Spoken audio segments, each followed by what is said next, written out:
তারপর যেতে যেতে যেতে এক নদীর সঙ্গে দেখা।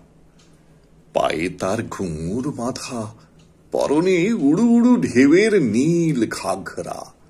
সে নদীর দুদিকে দুটো মুখ। এক মুখে সে আমাকে আসছি বলে দাঁড় করিয়ে রেখে অন্য মুখে ছুটতে ছুটতে চলে গেল। তারপর যেতে যেতে বুঝিয়ে দিল, আমি অমনি করে আসি, অমনি করেই যাই।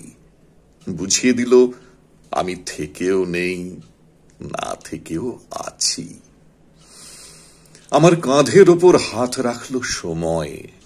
তারপর কানের কাছে ফিস ফিস করে বলল, দেখলে, কাণ্ডটা দেখলে, আমি কিন্তু কখনো তোমাকে ছেড়ে থাকি না।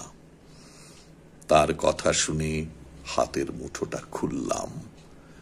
কাল রাত্রের বাসি ফুলগুলো সত্যি শুকিয়ে কাঠ হয়ে আছে। গল্পটার কোনো মাথা মুন্ডু নেই বলে বুড়োধারীদের একেবারেই ভালো লাগলো না। আর তাছাড়া গল্পটা বানানো, পাছে তারা উঠে যায়, তাই তাড়াতাড়ি ভয়ে ভয়ে আবার আরম্ভ করলাম।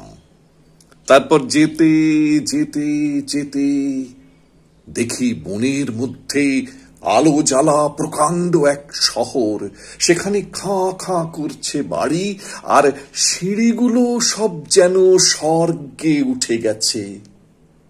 তারই একটাতে দেখি চুল এলো করে বসে আছে এক পরমা সুন্দরী রাজকন্যা। লোকগুলোর চোখ চকচক করে উঠল। তাদের চোখে চোখ রেখে আমি বলতে লাগলাম। তারপর সেই রাজকন্যা আমার আঙুলে আঙুল জড়ালো।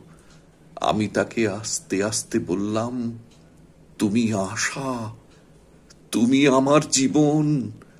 শুনে সে বলল, এতদিন তোমার জন্যেই আমি হাঁ করে বসে আছি। বুড়োধারীরা আগ্রহে উঠে বসে জিজ্ঞাসা করল, তারপর? তারপর ব্যাপারটা তাদের যাতে মাথায় ঢোকে, তার জন্যে ধোঁয়ায় ধোঁয়াকার হয়ে মিলিয়ে যেতে যেতে আমি বললাম, তারপর কি বলবো? সেই রাক্ষসী আমাকে খেলো।